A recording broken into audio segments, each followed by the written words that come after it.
আমি এরকম এরকম করছি, চুলটা ভিজে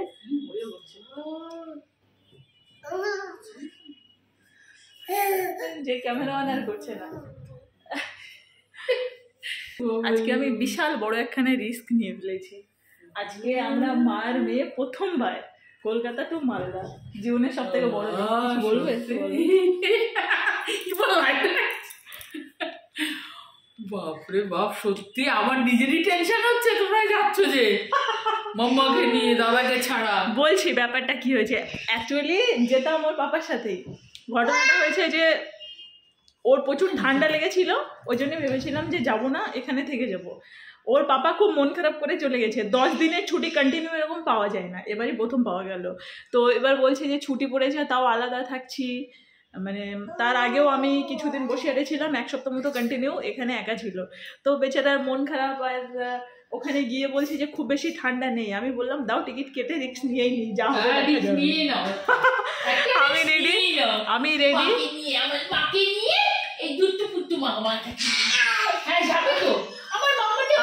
হয়ে গেছি, ওকেও রেডি করে নিয়েছি, জামা কাপড় নিয়ে নিয়েছি। আমার কাছে এখানে ডাফেল ব্যাগ আছে, ভেবেছিলাম পিঠের ব্যাগপ্যাকটা নিয়ে নেবো। দিদি সবকিছু গুছিয়ে দিয়েছে। ওর খাবারটা দিয়ে দাও দিদি, ব্যাগের মধ্যে ভরে দাও। ওর খাবারটা এই করে নিয়ে নিয়েছি এই টিফিনের মধ্যে, এরকম রাস্তাতে খিদে পেলে। আর এমনি শুকনো খাবারও নিয়ে নিয়েছি। আর দেখে দিই, এটা আমি নতুন কিনেছি। এই যে এরকম আলু পেঁয়াজ রাখার জন্যে পুরো ঢুকে যায়। 4টে আছে, 5টা তাকেরও পাওয়া যায়। এটা নতুন কিনেছি, তোমাদেরকে দেখিয়ে দিব। তো আজকে বিশাল বড় একখানে রিস্ক নিয়ে নিয়েছি, দেখা যাক কি হয়। ওর পাপা অলরেডি একদিন আগে চলে গেছে, আজকে আমরা যাচ্ছি। টাইট করে বেঁধে দেবে, ঠিক আছে? মামা পড়ে যাবে, এটাতে রেখে দেবে যেন বুঝতে পারে। চার্জারটাও ঢুকিয়ে দাও, দরজা টরজাগুলো লাগিয়ে দিই।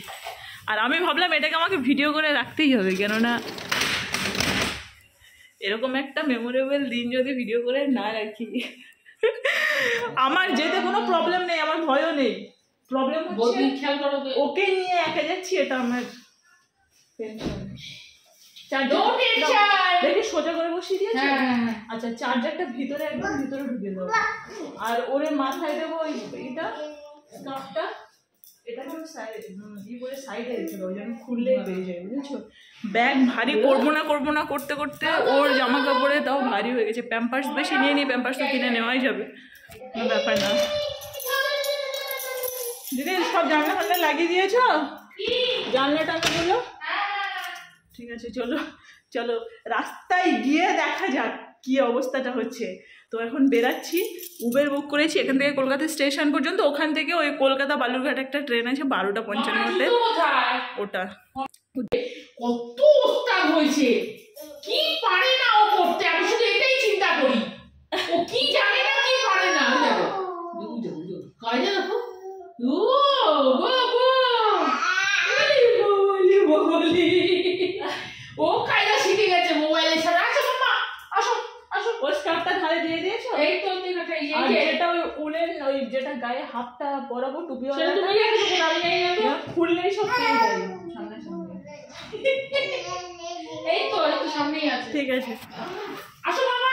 ঠিক আছে, তাহলে বেরাই, ঘরে তালা টালা দিয়ে রাস্তায় গিয়ে দেখা যাক।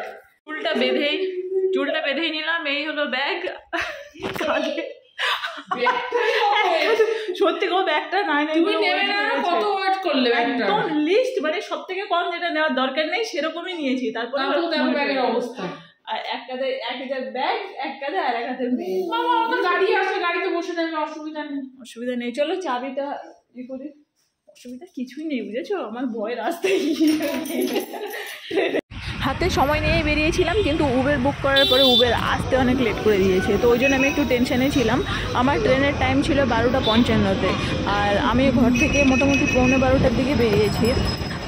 কেননা ভেবেছিলাম আধা ঘন্টার মধ্যে পৌঁছে যাবো, আরও হাতে সময় থাকবে, তাও রাস্তাতে জ্যাম ট্যাম যদি হয়।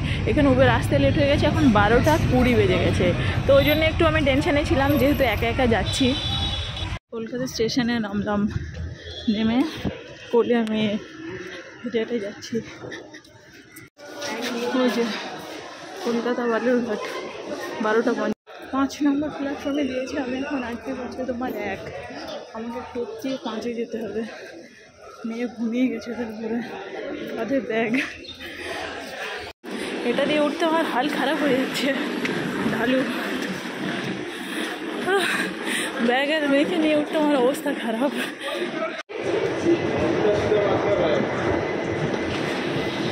এখানে স্কেলেটর আছে বলে বাঁচা বাবা। এই আমি ট্রেনে উঠে বসেও গেছি, তার মেয়ে ঘুমিয়ে আছে।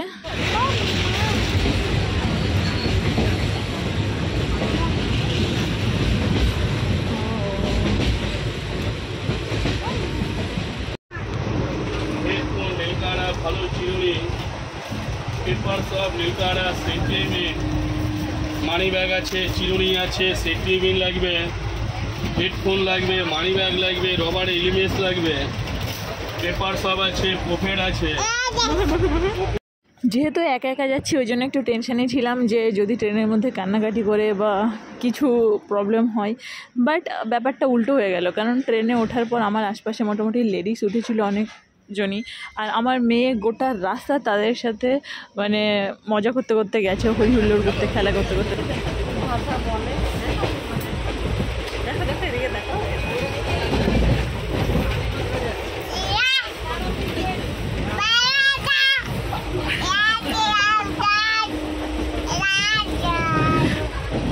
কি বলছো তুমি?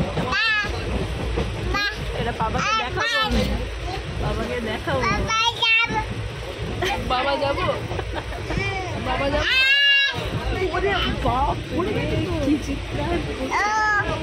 কি হলো, কি হলো? পিছনে যেও না, পিছনে যেও না। বাবাকে দেখাবো তো, বাবাকে দেখাবো তো, বাবাকে দেখাবো তো। আমি বলেছিলাম অসুবিধা একটা জায়গা ভাবতে বাকি মালগুলো একবারে সব দিয়ে দিয়েছে, অসুবিধার কাজে কোনো ধরন নাই। আপনার ড্রাফটি থেকে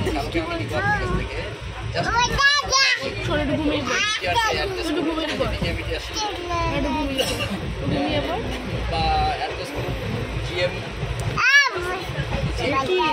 কলকাতা কপি টু আমি দিয়ে দেবো যে এই অর্ডার অনুযায়ী আমরা বাবাকে দেখাবো, জিএমের আপনার বলছিলেন যে দীর্ঘদিন ধরে পরিষ্কার ছিল না, সে কারণে সেখানে নন ওয়ার্কিং এবং সেই কারণে এগুলোকেই করা হয়েছে।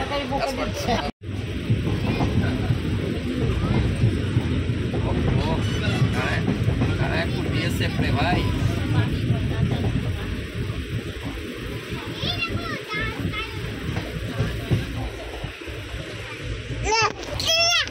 এই দাঁড়াও দাঁড়াও দাঁড়াও, এদিকে তাকাও। এই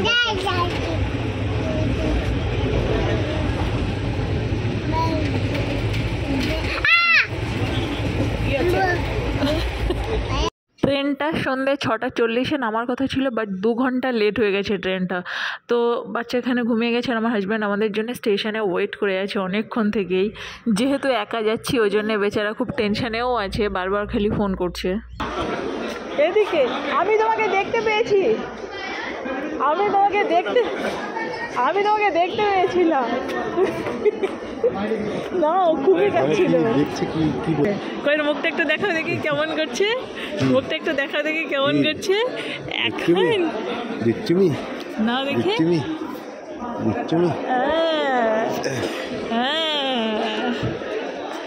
খুবই নেতিয়ে গেছে। দেখি দেখি দেখি দেখি দেখি দেখি দেখি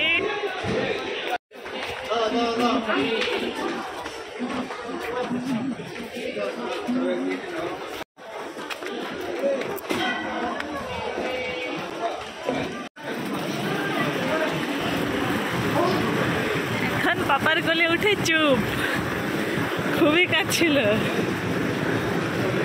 এখন পাপার কোলে উঠে চুপ, এখন পাপার কোলে উঠে চুপ। ওই দুটো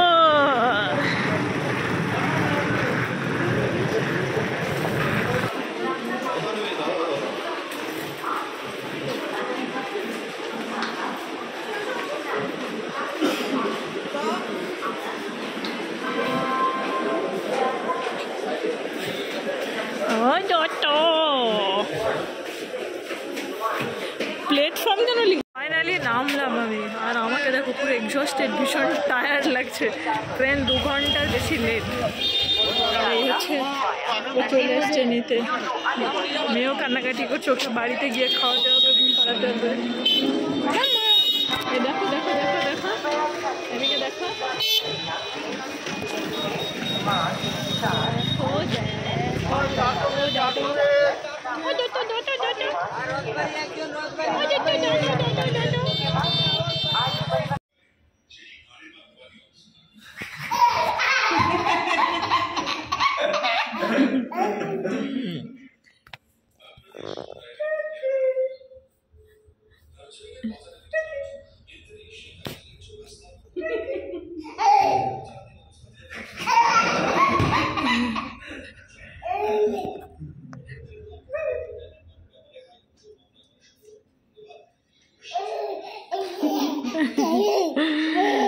বাড়িতে পৌঁছাতে প্রায় রাত্রে 9:30 বেজে গেছিলো। তো এসেই আগে মেয়েকে খাওয়ালাম, তারপরে আমি খাওয়া দাওয়া করলাম, এরপর মেয়ে খেলছে ওদের সাথে, আর ওরা সবাই এবার বাড়ির বাকিরা সবাই খাওয়া দাওয়া করছে।